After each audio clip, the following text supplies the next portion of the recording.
嗨，大家好，我是 Vicky， 在这里欢迎大家收看我们的芳香乐活单元。那今天要为大家来讲解有关于这个香薰器还有这个加湿器这两种机种到底有什么分别。好多朋友问我为什么在市面上在商店里头看到好多的这一个加湿器还有这个香薰器，其实外形结构都很相似。那我们要怎么样选？那这两种机种其实它们之间到底有多大的差别？我们能够混合来使用吗？好，这时候我再为大家来说明。那顾名思义，这个加湿器呢，它就是为了加湿而制造出来的，就是为了好像我们经常又在办公室冷气房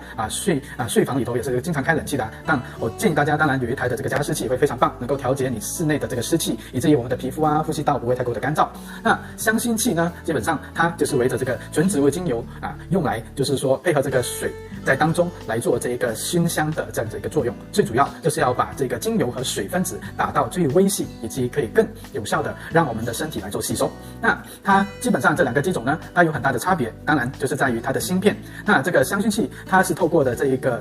就是特别为着这个使用精油的这个人群来做设计的，所以它是透过的这一些这些专家来设计它的芯片这个芯片池还有它的这个雾化器都是特别经过设计，能够耐水耐油还有耐腐蚀的，也包括它的这个外形的这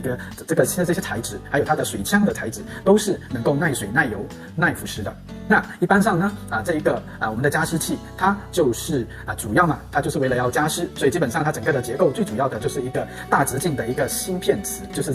它的这个雾化器是非常大颗的，它主要就是为了要让水雾化出来，让整个的空间的这个湿气得到调和。那也在过程当中，你可以看我的手这样子放过去，差不多在应该是10到20秒左右的时候，我再反过来看我的手掌上就有一些水珠在上面。而这个香薰器呢，它基本上它雾化是非常幼细的，所以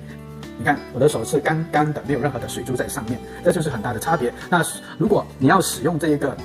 精油来做扩香的话，我不建议你用这个加湿器来做。为什么？刚刚我们是提到的嘛，它的材质呢，基本上是用 ABS， 也就是这个基本乙烯，就是树脂类的这一类的这样子的一个塑料呢，基本上是不能够耐油耐这个腐蚀的。那长时间把这个精油滴入在当中把它当做这个香薰器来使用的话，会导致的这个因素就是这个精油还有这个水分它没有很好的被分解，所以是大粒状的停留在这一个水枪当中呢，然后接下来就是透过这个精油的腐蚀，把好多的这个有毒物质渗入在水中，然后透过这个雾气扩散在你的这个空间当中，很容易引起一些非常危险的后果严重的是会导致这个癌症的哦。那所以我不建议大家使用这个加湿器来做这个扩香，除非这个加湿器在制作过程当中有标明它的材质各方面是可以用作这个精油扩香的，那才行。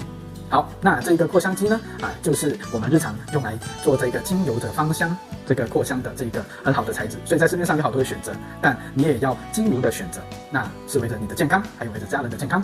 好，我的今天的分享就到这边，希望能够帮助到大家。